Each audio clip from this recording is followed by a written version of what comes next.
Hello, everyone. Welcome back for Chapter 6 of Pax. In yesterday's chapter, Pax met two other foxes. Bristle and Runt is what he's calling them, in case you missed that.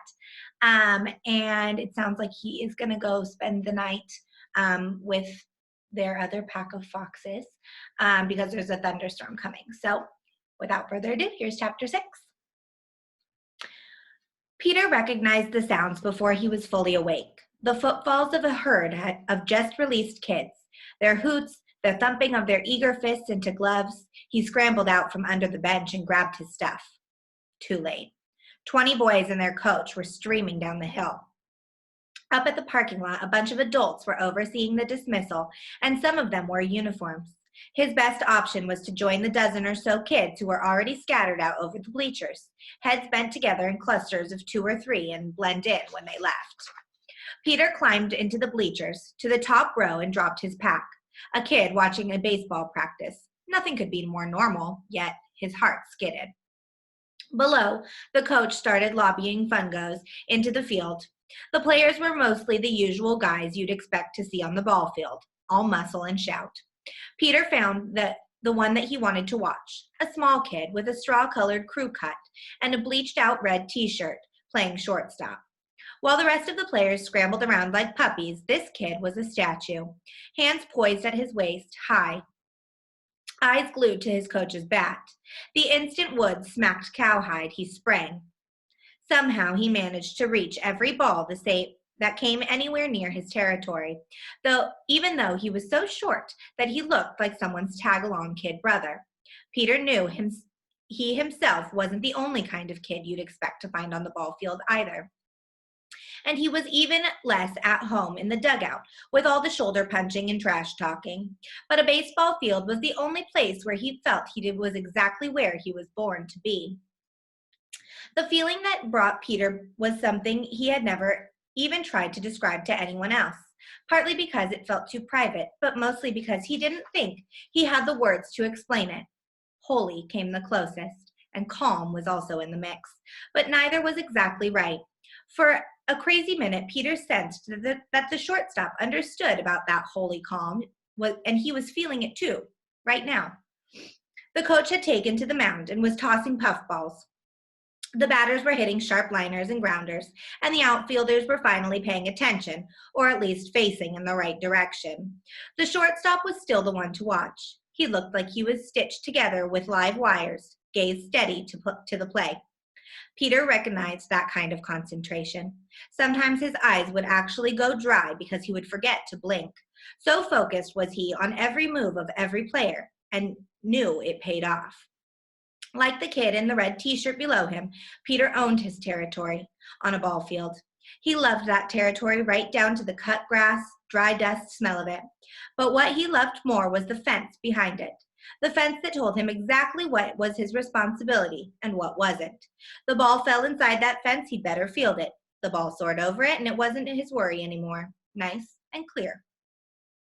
Peter often wished that responsibility had such bright, tall fences around it off the ball field, too. When Peter's mother had died, he'd gone for a while to a therapist. At 7 years old, he hadn't wanted to talk, or maybe he just hadn't known how to shrink that kind of loss into words.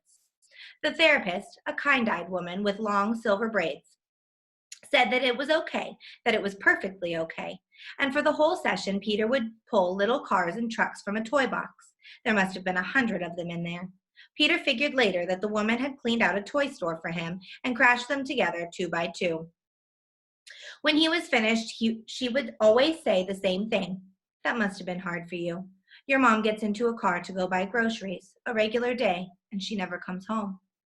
Peter never answered her, and he remembered a sense of rightness about those words and about the whole hour, as if he was finally where he should be, and there was nothing else that he should be doing except crashing those little cars, and hearing it must have been so hard for him. Until one day the therapist said something else. Peter, do you feel angry? No, he said quickly, never. A lie. And then he'd gotten off the floor and taken a single green apple, Jolly Rancher, from the brass bowl by the door, exactly the way he did at the end of his session. That was the deal that the kind-eyed therapist had made with him. Whenever he'd had enough, he could take a candy and the session would be over, and left. But outside, he kicked the candy into the gutter, and on his way home, he told his father he wasn't going back there again. His father hadn't argued. In fact, it had seemed a relief to him, but not to Peter. Had the nice therapist known all along that he'd been angry that last day, that he'd done something terrible, that as punishment his mother hadn't taken him to the store, and she'd blame him for what had happened. A few months later, Peter had gotten Pax. He'd come across a fox run over by the side of the road near his house. So soon after watching his mother's coffin lowered into the ground had he felt an unshakable need to bury the body. As he'd looked around for a good place, he'd found a den filled with 3 cold, stiff-cut kit bodies and 1 little ball of gray fur, still warm and breathing. He'd tucked Pax into his sweatshirt pocket and brought him home and said, not asked, said, I'm keeping him. His dad had said, okay, for a while. The kit mewed piteously all through the night, and hearing him, Peter had thought that if he could visit the kind-eyed therapist again, he'd smash those toy cars together all day and all night, all day and all night, forever. Not because he was angry, just to make everybody see. Thinking about Pax made the old anxiety snake tighten around Peter's chest. He needed to get moving again, make up some time. The practice was breaking up now, boys lopping from the field, shedding equipment as they had streamed past the dugout. As soon as the field was clear, he dropped from the bleachers, pulled his backpack down, and hitched it over his shoulders. Just as he set out along the diamond, though, he saw the shortstop. Peter hesitated. He should take off, try and blend in with the stragglers leaving the school grounds. But the rest of the team had left this kid to bag up the equipment and walk back alone, and Peter knew how that felt. He picked up a couple balls and handed them over. Hey. The boy took the balls with a cautious smile. Hey. Nice play, the last liner. The ball had hair. The boy looked away and scruffed at the dirt, but Peter could see that he was pleased. Yeah, well, the first baseman made it look cleaner than it was. Nah, you planted that ball. Your first baseman would be lucky to catch a cold by himself. No offense. The boy gave Peter a real grin. Yeah, coach's nephew. You play? Peter nodded. Center field. You new here? Oh, I don't live here. Peter nodded his head vaguely south. Hampton? Yeah, Hampton, right. The boy's face closed. Scouting before Saturday's game? Jerk. He spat and walked away back to the dugout. As he left the school grounds, Peter congratulated himself on his quick thinking, covering his runaway tracks.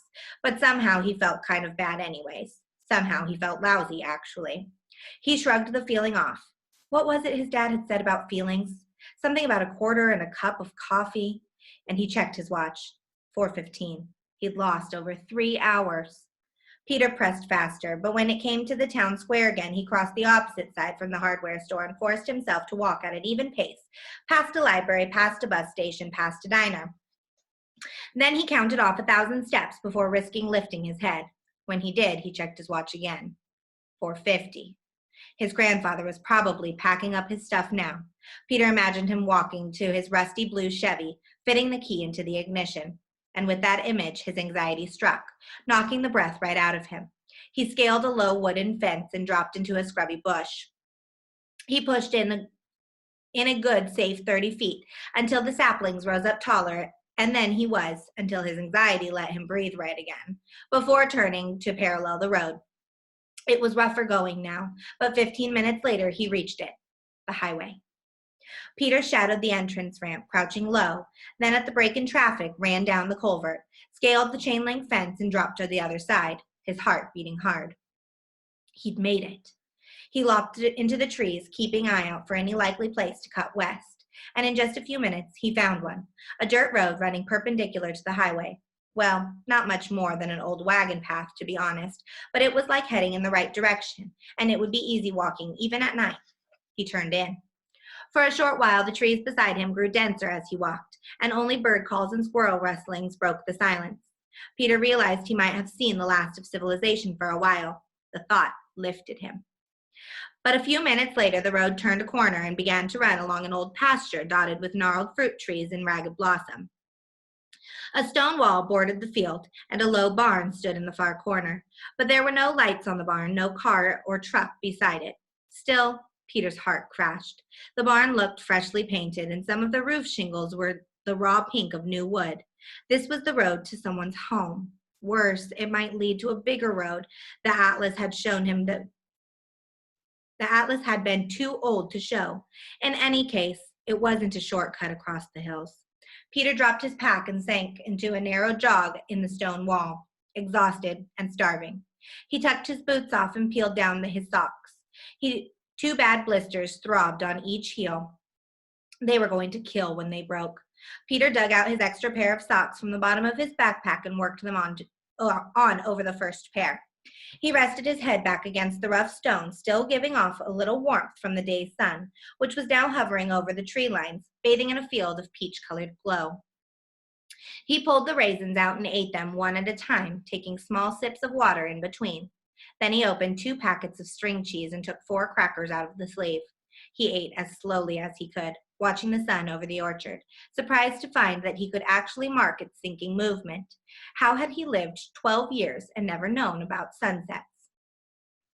Peter laced his boots. Just as he started to rise, he caught sight of a deer, which bounded into the orchard from the woods beyond. He held his breath as the orchard filled, 14 deer in all. They began to graze, and a few nibbled delicately at the low branches of the trees.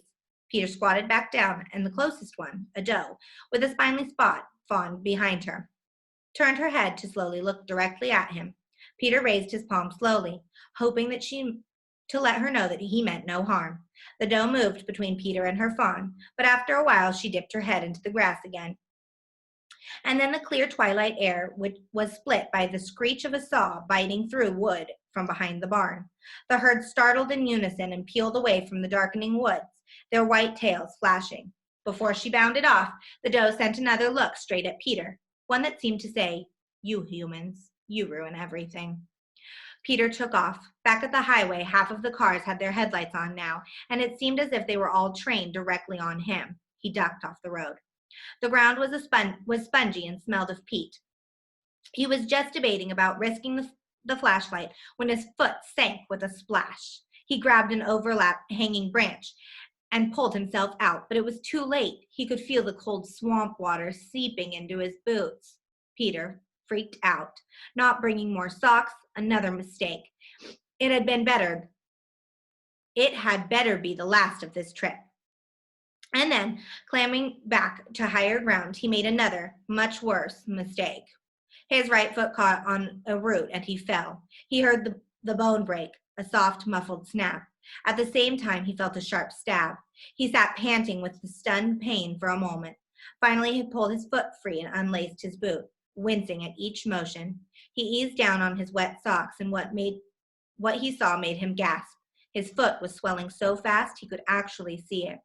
Peter rolled his socks back up, nearly crying out at the pain that it caused, then gritted his teeth to work his foot back into the boot before it could swell anymore.